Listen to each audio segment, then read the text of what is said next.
The guns are quiet now. The papers of peace have been signed. And the oceans of the earth are filled with ships coming home. In faraway places, men dreamed of this moment. But for some men, the moment is very different from the dream.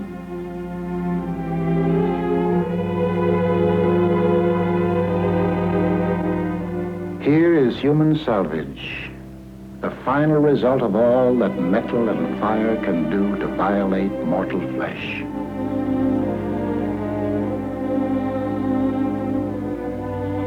Some wear the badges of their pain, the crutches, the bandages, the splints.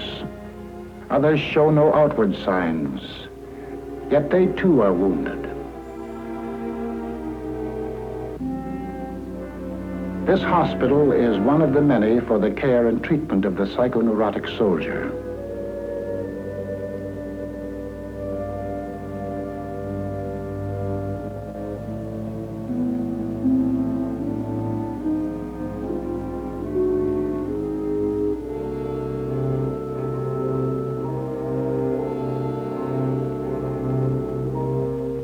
These are the casualties of the spirit, the troubled in mind, men who are damaged emotionally. Born and bred in peace, educated to hate war, they were overnight plunged into sudden and terrible situations. Every man has his breaking point, and these, in the fulfillment of their duties as soldiers, were forced beyond the limit of human endurance. At ease, man. On behalf of the commanding officer and his staff of Mason General Hospital, I want to extend a hearty welcome to all of you on your return to the United States. There's no need to be alarmed at the presence of these cameras, as they're making a photographic record of your progress at this hospital from the date of admission to the date of discharge. Here are men who tremble, men who cannot sleep, men with pains that are nonetheless real because they are of mental origin, men who cannot remember, paralyzed men whose paralysis is dictated by the mind. However different the symptoms, these things they have in common: unceasing fear and apprehension, a sense of impending disaster, a feeling of hopelessness and utter isolation.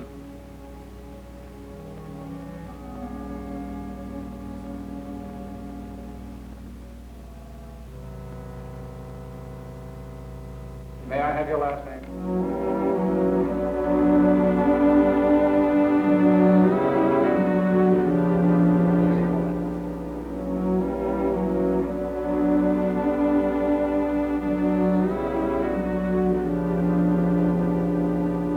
The psychiatrists listen to the stories of the men who tell them as best they can. The names and places are different. The circumstances are different. But through all the stories runs one thread: death and the fear of death. And then after you got wounded, what happened? Same thing, only worse? Seems like my nerves keep getting worse on. They get worse. These airplanes, they bombed. I got killed nearly from one. You nearly got killed. Where were you at the time? St. Louis, I believe. Somewhere. I don't remember. And what were you doing when the planes came over? I was in a hole. You know where you are? I think I'm in the States now. They told me I was coming back. Right. But they told me I was going to die. No. On the hospital, I wouldn't eat hardly. No, you're So not. I was sick. And I wouldn't eat hardly. They told me I was going to die, but then he couldn't help me. Well, Told me they ain't sure where I died. I'm not. we will see that you don't die. You won't die.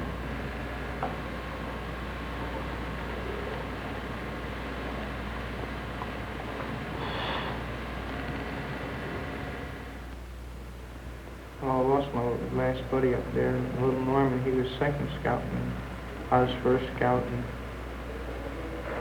They was all mixed up there. They were shelling us. And Well, did that make you nervous?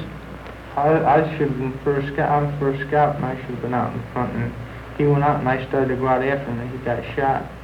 And he just said, "Oh, Dutch, I'm hit," and he crawled to my feet, and I started calling for the medic, and I went back to see if we could get the medic, and there wasn't any, and I started to go out after him again, and they wouldn't let me go. And he was the last one of the original boys that was with me. Him and I were the last two left out of the original.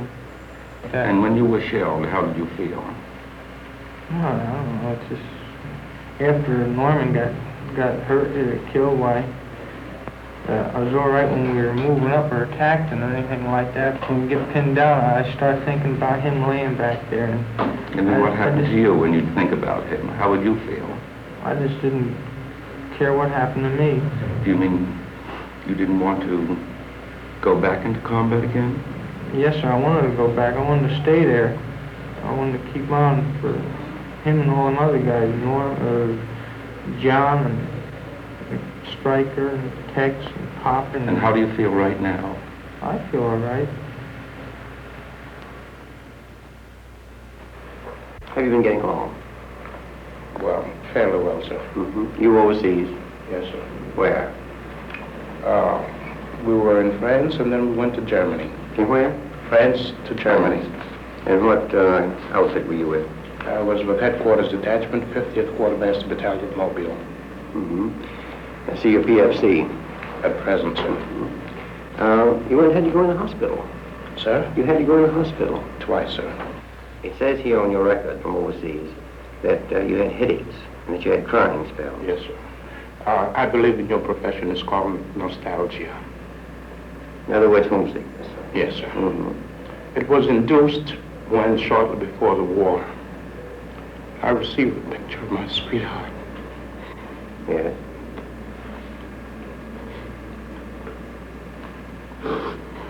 Mm-hmm.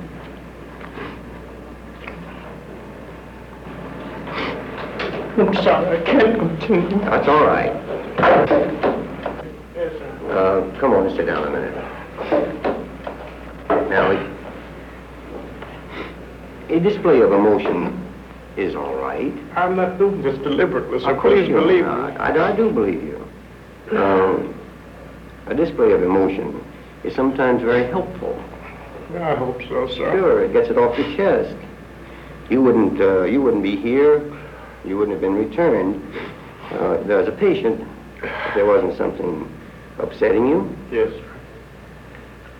Well, now, Sorry. you say you had received a letter from your, Not a letter, sir, a photograph. a photograph, yes. Well, what about that now? Well, sir, to be perfectly honest with you, I'm very much in love with my sweetheart. She has been the one person that gave me a sense of importance, and that through her cooperation with me, we were able to surmount so many obstacles. What happened? Well, when I was in combat, Mindanao. Can you speak louder? I have Yes, trouble sir. hearing you. During the time, I got worried that my brother, he was killed in Guadalcanal. Oh, the Marine? Yes. Now, I notice in this history here that you saw a vision of your brother. Tell me something about that. What happened? Oh, I guess it was a dream. Well, describe the dream. What did you see in the dream? I dreamt that I was home, my brother was home, and my other brother was home. We all were home. All of you were home. Sitting around the table. Everybody was happy. We were laughing, talking, just admiring each other's. And then it ended there. You could see these images clearly. Yeah, They it was were- like in a dream, see. Yeah. What about this Mindanao thing you're telling me about? Well, in Mindanao, after I got that news, I admit I was scared. You were scared. I don't know, sometimes I hope something what happened then again, I say, well, something did What happen. do you mean by something happened? You mean you were hoping that you'd be wounded and sent back? Is that what you mean? No. What do you mean by that?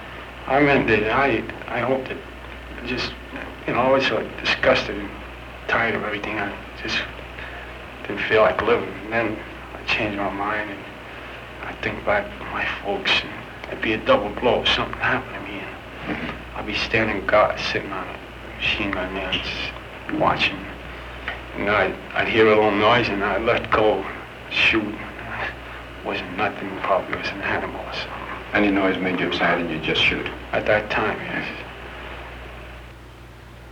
Do you feel worried about anything now? I don't know. Are you mixed up? Kind of. What's that pin on your shirt there? My heart. Well, why do you cover those up? Aren't you proud of them?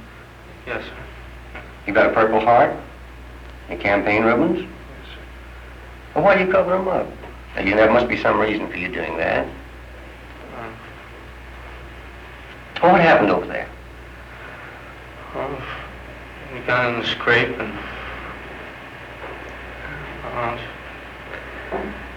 I was in the house there. Just got off of guard duty, and it was Friday the 13th, and we were sweating it out all day. And patrol came up, and German patrol, and they shot a Panzerfaust through the wall. Well, And what?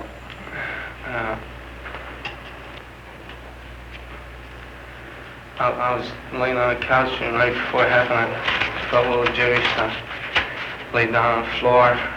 So when I got up again, the couch was all torn. In other words, you were almost killed, is that it? Most of it must have gone right over my head.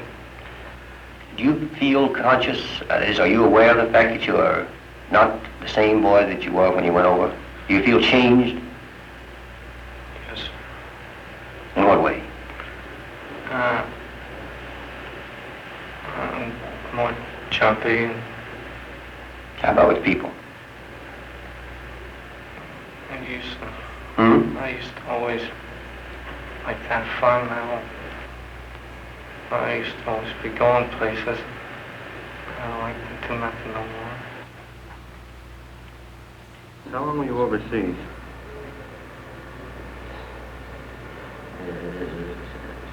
A lot of months. 11 months. Were you in any combat at all?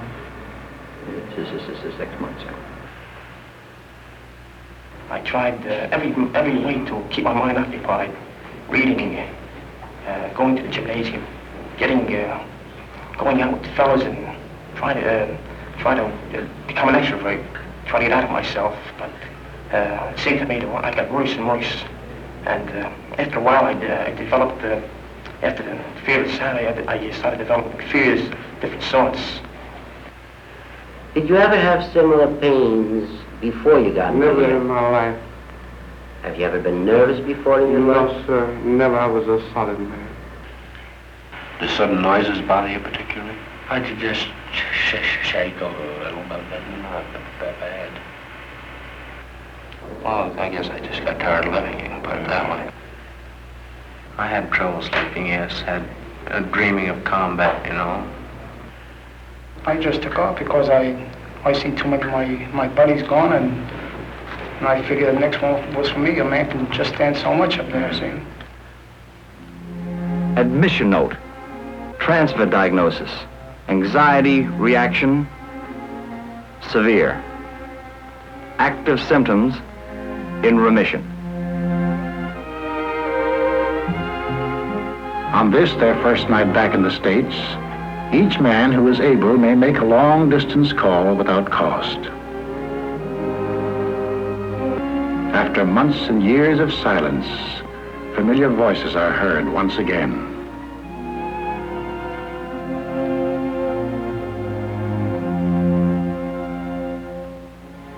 Then each man makes for himself a small home, which will be his for the 8 or 10 weeks to come.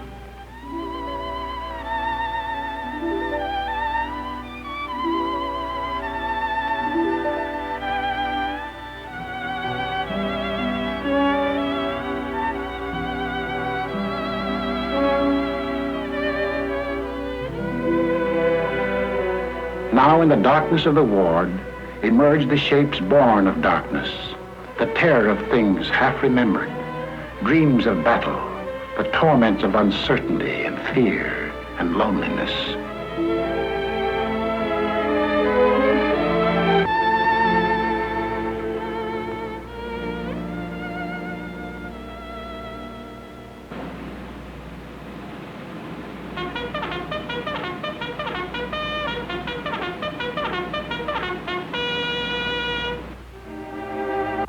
The day begins with an early morning ward inspection. The medical officer in charge checks the condition of every man.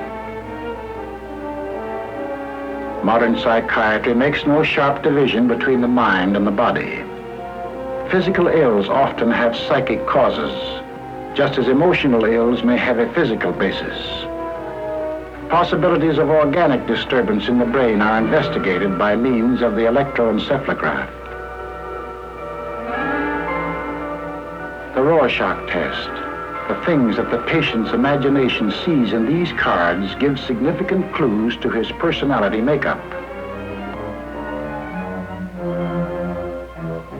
This looks sort of like a drawing of two women standing on a rock and waving their hands.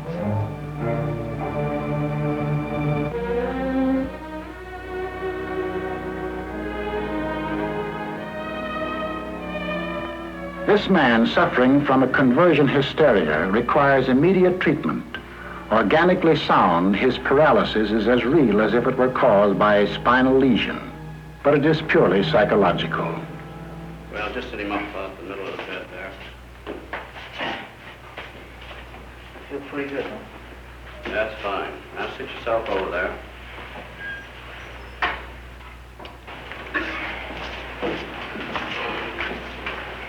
Well, now, can you move over just a little so I can talk to you? Yes, sir. Now, what is the trouble? You think it'll be what's that? That's nervous. Yes, it make me flinch like that. I see. How long has that been going on? Since Friday. Friday night. Come on suddenly or gradually? Suddenly, sir. How? Well, I start in the afternoon with crying spells. Mm-hmm. And felt something funny in my shoulders here. Back bothered me. I started crying. I wasn't controlling my legs and my arms. Was there any reason for crying spells? I don't know, sir. Anything Yes, happen sir. at home to bother you? Well, my mother's been ill. She has been ill. That's right. That worry you a lot? Quite a bit. Well, now, has this got anything to do with your mother's illness? Any reason why you should have that kind of reaction? No, sir, not that I know of. Unless my mother's illness might have brought this on. I tried to hold it while it hurts, but... I see. You've just been holding these things in. That's right, sir. No way you can control this at all? No, sir. Well, now we're going to have to help you do that, of course. Let's take off this jacket here.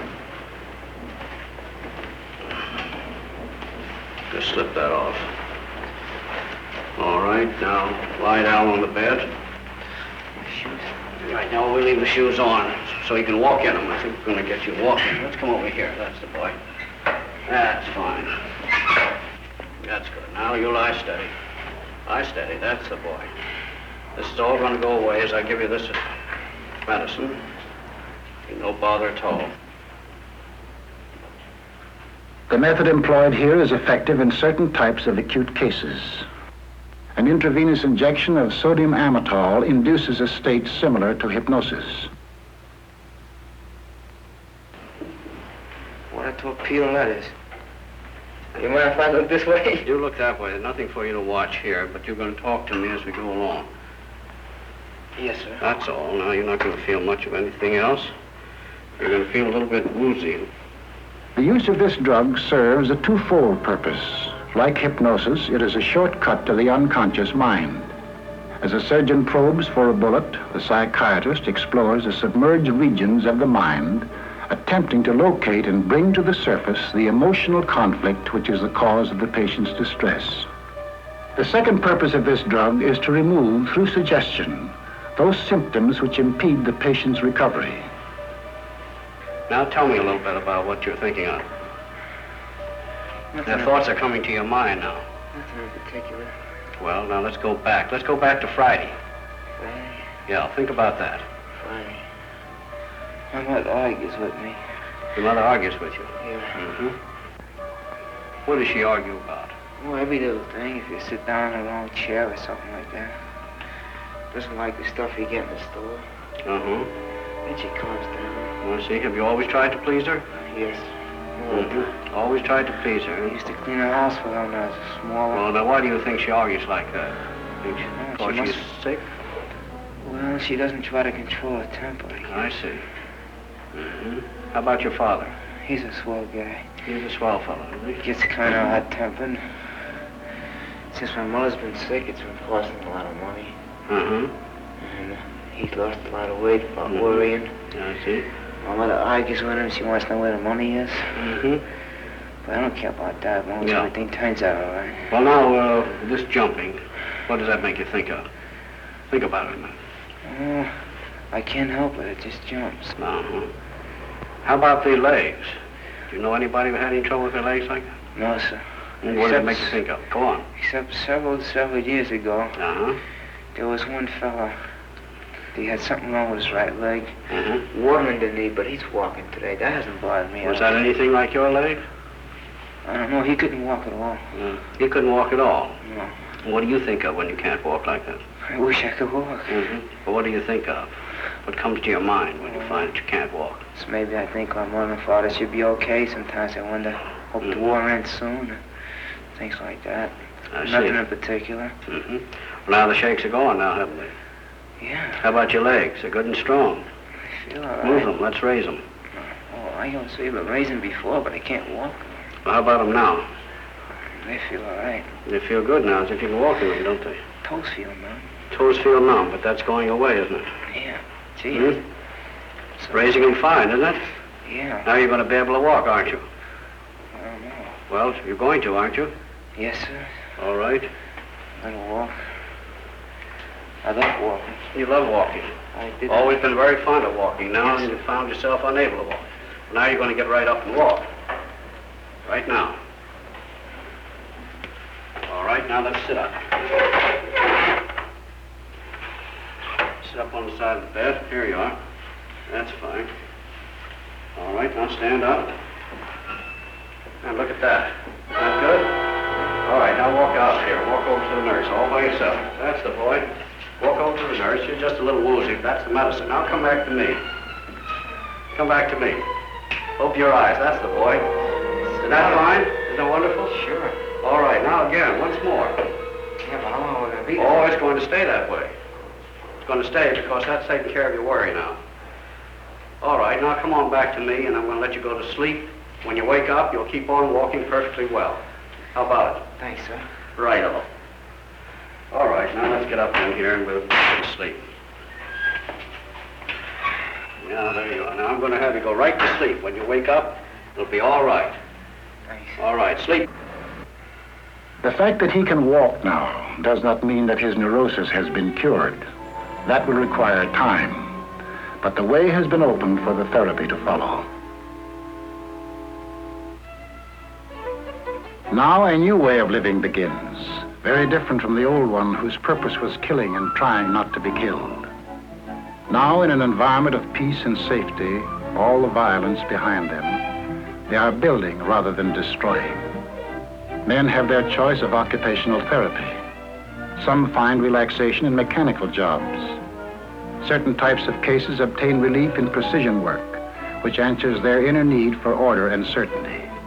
For sons and daughters and nieces and nephews and neighbors' kids, hobby horses are turned out by the carload.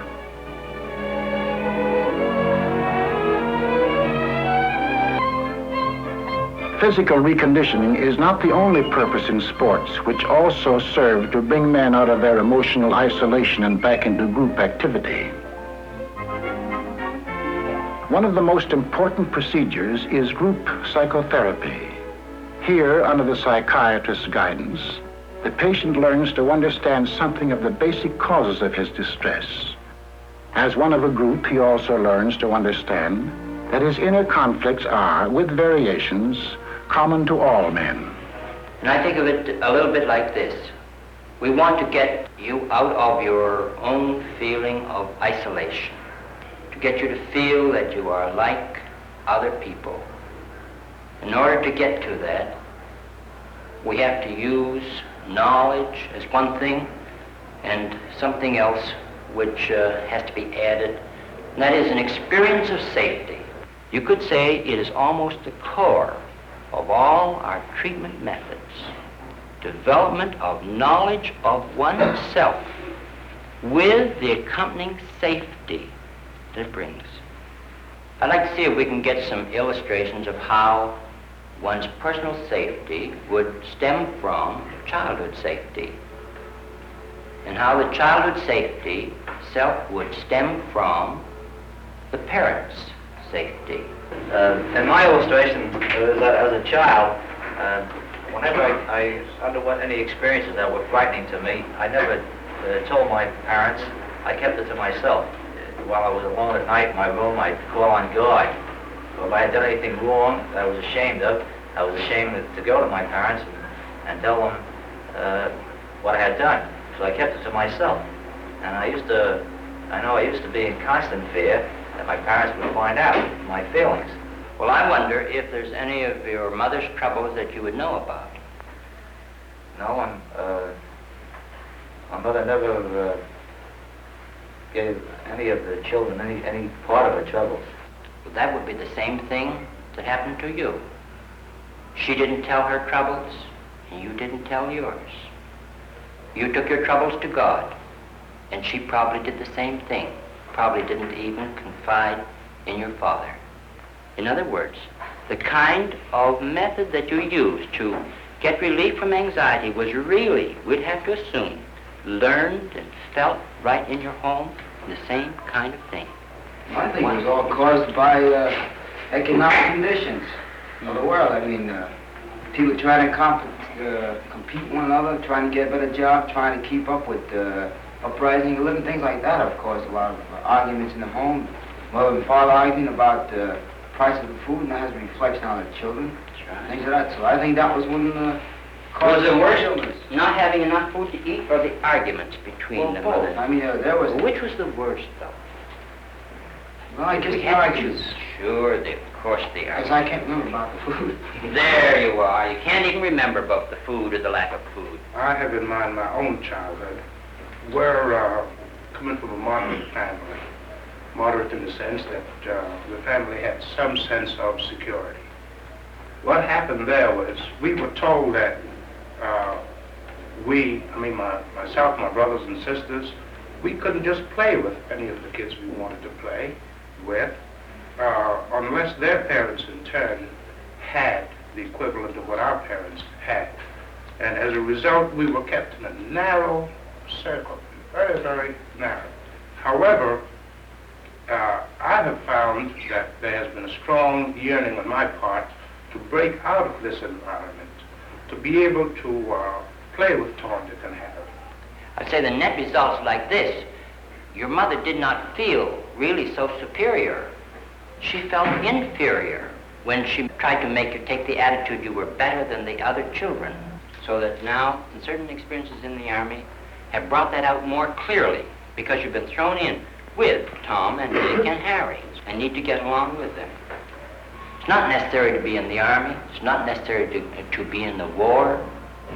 These kind of troubles have always gone on in all time, through all the centuries. So you were going to say something? I never spoke until I was 7. Is that right? Yes, sir. And I studied very bad. At 14 and 15, I couldn't recite in school. Today, I'm able to talk. Can you explain how you get started to talk? How you began to get over that? During the war, the first word I ever spoke, Santa Claus had brought me a war gun, and my brother broke it. This is the First World War, yes? And so, Santa Claus brought the gun and your brother broke it. Yes, when I went in to get my gun, I just says, war, death. Somebody broke my gun. That was the first thing I said. You were angry because someone broke your gun. So that's where I started talking. I would say all those symptoms, like being unable to speak, stuttering and so on, they have an underlying anger and resentment in the deeper parts of the personality. You could almost say it like this. Underneath I can't, you usually find I won't. Kevin, on Okinawa, I was stuttering too about 3 weeks. And as soon as I came here, I've been here a month now, I stopped stuttering. You've stopped stuttering completely since you came here? Yes, sir. Well, that's good. I don't know whether that's a tribute to the doctors or a tribute to your fundamental health. It's due to my fundamental self. Yeah. No tribute to the doctors at all. Very good. Some patients require special therapy.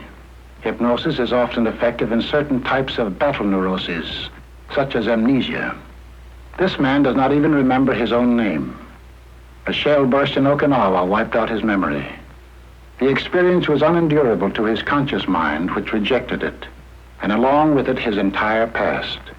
Through hypnotic suggestion, the psychiatrist will attempt to evoke them. Relax completely and put your mind on going to sleep. All right, now keep your eyes on mine. Keep your eyes on mine and keep them fixed on mine. Keep your mind entirely on falling asleep. You're going to go into a deep sleep as we go in. You're going to go into a deep sleep as we go in. Now clasp your hands in front of you. Clasp them tight, tight, tight, tight, tight. They're getting tighter and tighter and tighter, and as they get tighter, you're falling asleep. As they get tighter, you're falling asleep. Your eyes are getting heavy, heavy. Now your hands are locked tight. You're locked tight. They're locked tight. You can't let go. They're locked tight. You can't let go. When I snap my fingers, you'll be able to let go. When I snap my finger, you'll be able to let go, and then you'll get sleepier, and your eyes are getting heavier.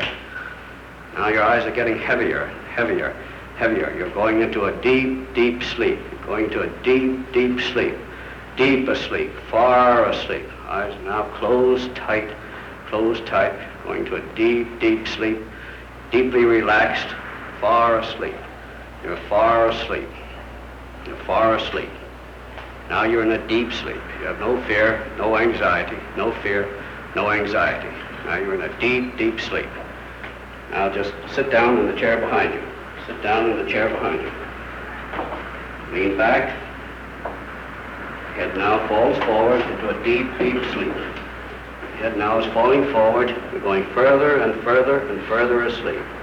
When I stroke your left arm, become rigid like a bar of steel, and you'll go further asleep and further asleep. You're falling further and further and further asleep. Rigid. Cannot be bent or relaxed. When I touch the top of your head, that arm will relax and the other will become rigid. And you'll go further asleep. You'll be in a very deep sleep. And your sleep is deeper and deeper. And now when I touch this hand, my finger will be hot. When I touch this hand, my finger will be hot. You will not be able to bear it. Your arm is rigid. And now, as I touch your hand, you will no longer feel any pain there. It'll be normal. Now the arm is relaxed and you're further and further and further asleep. Now you're deep asleep. We're going back. We're going back now. We're going back to Okinawa. We're going back to Okinawa. You can talk. You can talk. You can remember everything. You can remember everything. You're back on Okinawa. Tell me what you see. Tell me. Speak. I'm in the battery area. You're in the battery area. Go on. Tell me what's going on. Getting fire missions. You're getting fire missions. Go on.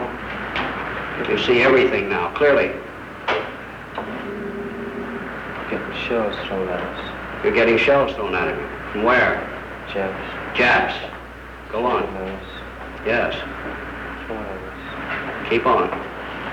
You remember it all now. Every bit of it's coming back.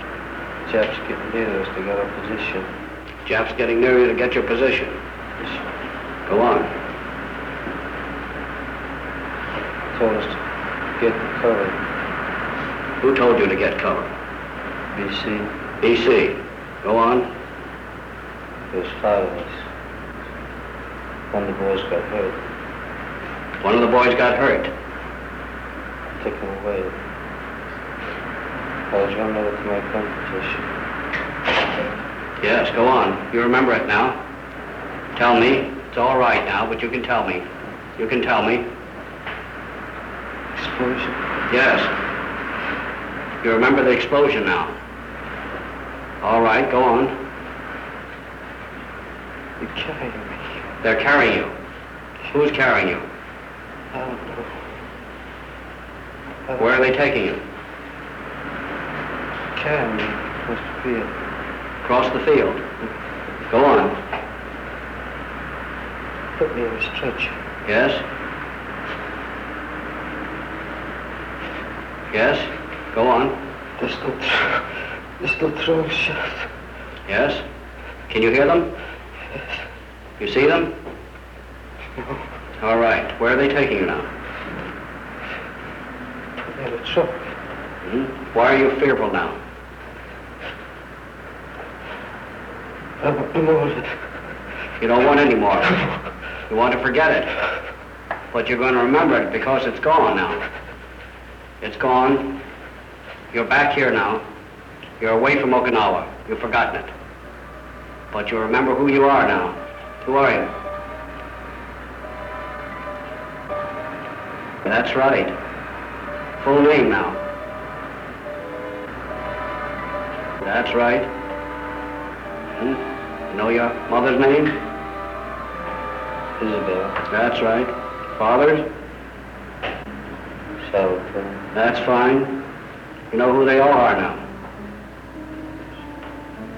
All right, now you're coming back with us.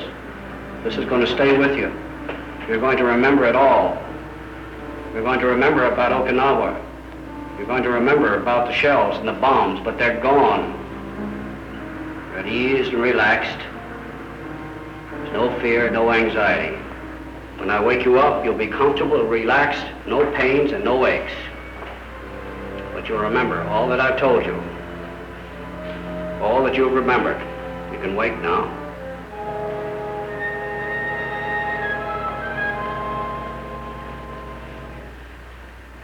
Well, how are you? Pretty good. Under the guidance of the psychiatrist, he is able to regard his experience in its true perspective as a thing of the past, which no longer threatens his safety. Now he can remember. Well, what's your trouble?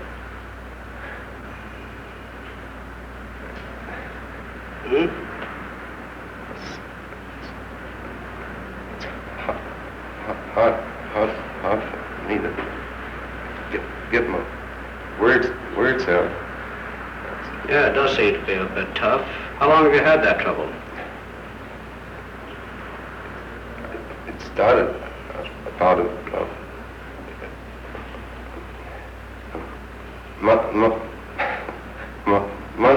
month ago. Where were you then? In France. In France? Have you been in combat? Yes.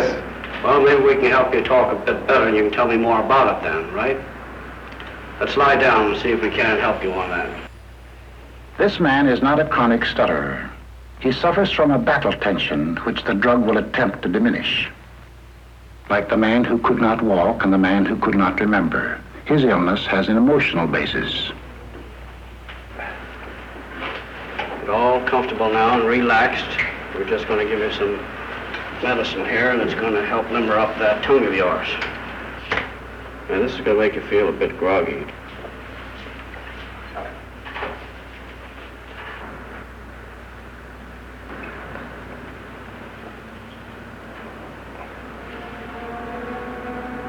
Well, now tell me now, how do you feel now? Make any difference in your feeling? How it's just like seventh heaven. What is it? Tell me about it. Boy, I can talk. That's fine, isn't it? Talk. I can talk. That's good, boy. Listen, I can talk. Oh, God, listen, I can talk. Oh, there's nothing wrong. Oh, God, listen. All right, it's coming back now. You're going to take it easy. Oh, listen, I can talk. Just the way you always did, is that right? God, listen. God, I can talk. Just the way you always did. Keep right on with it now. Oh, it's nice. Let's take it easy now. Just talk just a little lightly now. Tell me, you got any idea why you couldn't talk before? What's coming to your mind now? Tell me, what's coming to your mind now? What is it in your mind when you couldn't talk? What is it that stopped it? Something came through there and stopped it. What is it now? Think quickly. Think deeply. Let's go back. When was it you lost your speech? You had your trouble talking. Go back quickly.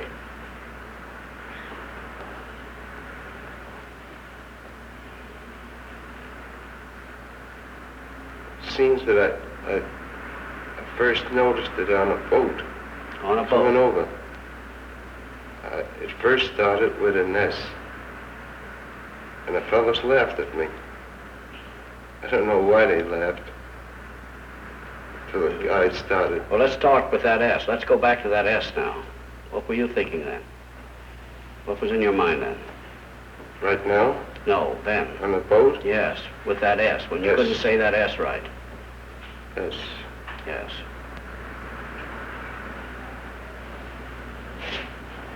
The port side. Port side. Port side. Mm-hmm. Port side of the ship. What side's that? That would be the left side. Left side, that's right. Yeah, I remember. Mm-hmm. Because we were up there that afternoon and we saw the fishes. And we had some flying fishes. And I came down and he said, I was telling the fellow underneath me about the ports that I had seen some flying fishes on the port side. Mm-hmm. He tried telling them about the flying fishes and he stumbled over the S sound. And the fellows laughed at him. Think hard. S. S. What does S remind him of? S. S. He remembers. It is the sound he fears. The sound of death in combat. The sound of a German 88 high explosive shell coming in. Now it is possible to proceed to the basic method of psychiatric treatment, discussion and understanding of the underlying causes of his symptom.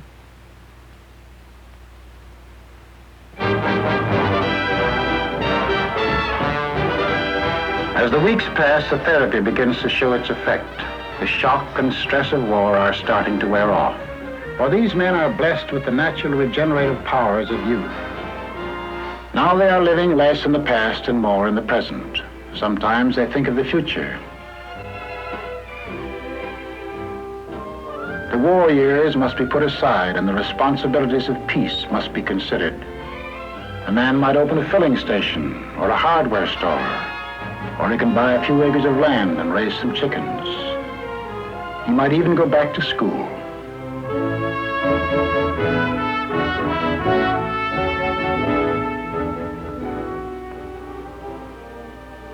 Visitors' Day.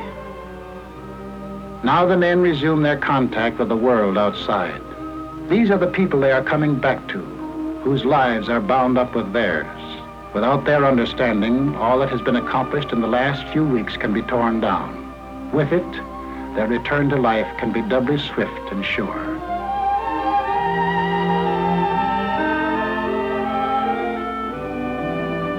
Classes in group psychotherapy continue. The men are thinking of themselves in relation to society. How will they fit into the post-war pattern? How will the world receive them? You fellows have had an opportunity to be home with your families since you've returned from overseas. Have you noticed any change in the various members of your family toward you, and their reactions toward you? Well, I found out after 4 years of absence that it only took me the second day to be really relaxed, and I was right chummy again with my dad, and talked about the old neighborhood and the new changes. I don't know, it surprised me. Do you feel that your family has to be taught how to treat you when you come back? No, absolutely not. How do you want to be treated by your family? The same I was treated before I went to the service. No difference. You don't want to be treated any differently? No. I was talking to one man, and I said, what do you think of us fellows that come back with psychoneurosis anxiety state? And I says, you can see that we're not crazy by any means. And He says, well, before I come out here to see, he says, my first impression was like in Bellevue. He said, fellas from the last war, they're completely maniacs. He said, that was my first impression. And I'm wondering if, the great percentage of the people are going to be like that when we get out. That is a common concern among servicemen who have developed nervous conditions during their stay in the Army as to what the public is going to think about them. Undoubtedly, there will be people on the outside who won't have any understanding of the condition, who may think of it as being a rather shameful condition. That's why we're having an educational program, trying to educate the public into understanding. Unfortunately, most of you fellows have gone through some very severe stresses in the Army. Stresses that civilians are rarely subjected to. In civilian life, you can avoid serious stresses. If a civilian, the average civilian, were subjected to similar stresses, he undoubtedly would have developed the same type of nervous condition that most of you fellows developed. All of us have our so-called breaking point. And a survey outside showed that civilians, on the whole, were more nervous than soldiers. On Park Avenue, for instance, where some of your richest people live, most of the patients are people who suffer from nervous disorders, and if the doctor won't give them a pill, why, they'll go out and say, well, he's not a good doctor. So therefore, they're given pills, and they take them at home. They take these pills at home because the hospitals are too full. If the hospitals were empty, they'd be in a sanitarium or so forth. Haven't been through none of these discussions like the other men have. I know that we have learned the basis of how we've gotten nervous, some of us through combat, and some of us by not being in combat. And I think, and I'm sure that we have a better understanding of our conditions, and I'm pretty grateful of being here at Mason General Hospital like a lot of fellows are. I just so happens I couldn't walk, and they made me walk. I couldn't walk when I arrived, and I was here 24 hours, and they made me walk. I feel pretty grateful for getting my limbs back. But that isn't my driving that. It's that I know that when I get out of here, and the other fellows do too, that we're going to try our best to make ourselves as best we can. And we feel more confident in to grasp this nervous situation that's come about us. And we want to show people that we can do things on our own on the outside, whether we've been in a hospital for nerves or mental or wherever we've been, whether we lost an arm or a leg, that we can be just as good as anybody else. All I want is that they give us a chance to prove our equality like they said they were. I hope they keep their promise. That's all I hope. Would you make it a point to tell your employer that you were a psychoneurotic? Well, if he's an intelligent man, which most well-known employers are that own large concerns, why, he's going to react the same as any other normal human being would. He's going to say it's absolutely possible. And the man right now looks all right. I'll try him out. But you may run into employers who are not that broad-minded or intelligent. Yes, sir. And I'll sell myself to them. How about you? Do you have any plans about jobs? Or do you have any fears about getting a job? Or no fear whatsoever. I've got my job waiting for me, sir. You have your job waiting for you. I think it comes down to this, doesn't it? That most of you fellows feel that you ought to be honest with your employer, that you have nothing to hide, nothing to be ashamed of. Yes. Isn't that the general attitude? Yes, sir. That's the way all of us feel. Your time in the service was not entirely wasted. You have learned a great deal in the service. For instance, a great many jobs and tasks that you've learned to do in the service that you have had absolutely no contact with in the past. You've also learned to work in groups, something that every soldier learns to do very early in his military career.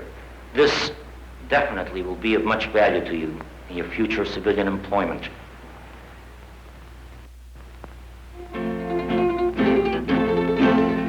The weeks have slipped by fast. The first strangeness of hospital life has become routine. Sometimes a man learns something new. The ranger always did want to play guitar.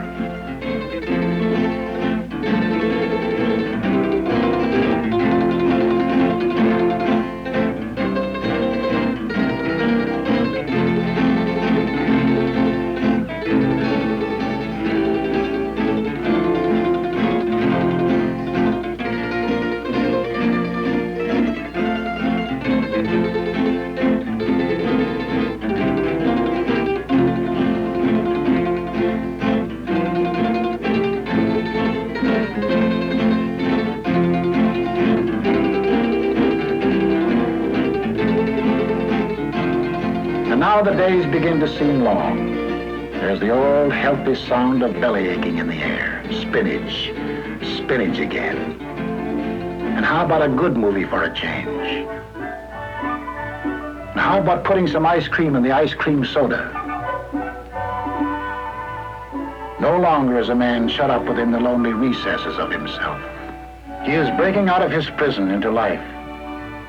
The life that lies ahead, offering infinite possibilities for happiness and sorrow. How does a man find happiness? Is there a secret to discover? What is the mysterious ingredient that gives joy and meaning to living? You know in the Bible where it says, man does not live by bread alone? Children don't grow up well without safety and confidence.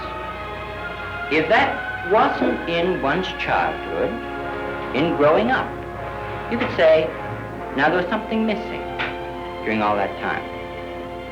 And the next question is how to supply it. And it does need to be supplied. Not all of the learning in all of the books is half as valuable in getting over nervousness as to find someone that you esteem, that you can learn to feel safe with, where you can get a feeling of being accepted, of cherished, where you get a feeling that you're worthwhile and that you are important to someone. You could say, the feeding that you didn't get, that's something more than bread, when you were little, you still need to get it. You still need to be fed acceptance and to find the safety. In other words, knowledge alone is not enough.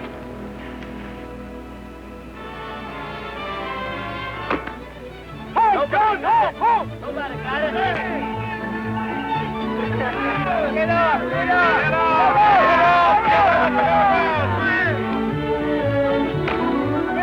8 weeks have passed. What about these men? Are they ready for discharge? How complete is their recovery?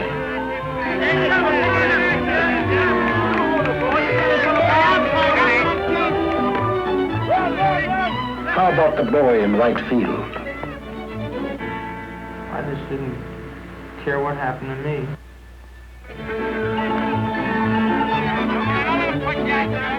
How about the kid at bat? Foxhole was covered by dirt. And I was covered up for 29 hours afterwards till they found me.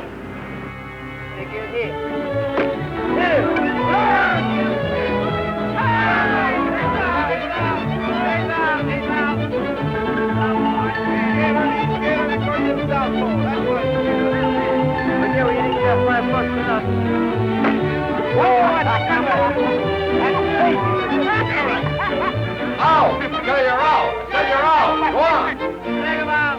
No foul! How about the umpire?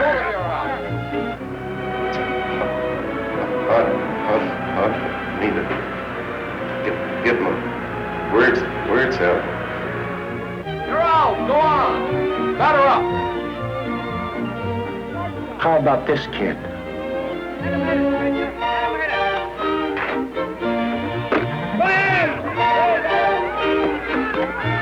How about him?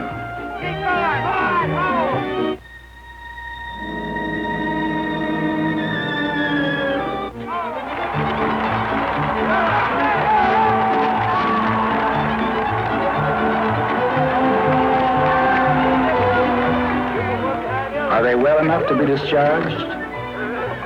That is for the doctors to decide at tomorrow's boarding.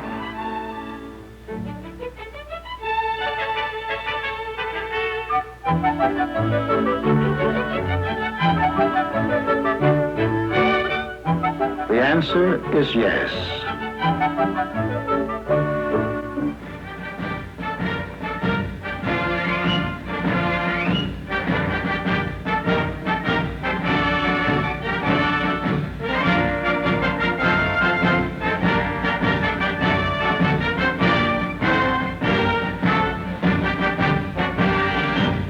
Men, this is your last military formation. Today, you're returning to your homes, your families, and friends. Many of you have been looking forward eagerly to this day. But remember that when you re-enter civilian life, on your shoulders falls much of the responsibility for the post-war world. May your lives as civilians be as worthy as your records as soldiers. Good health, good fortune, and Godspeed.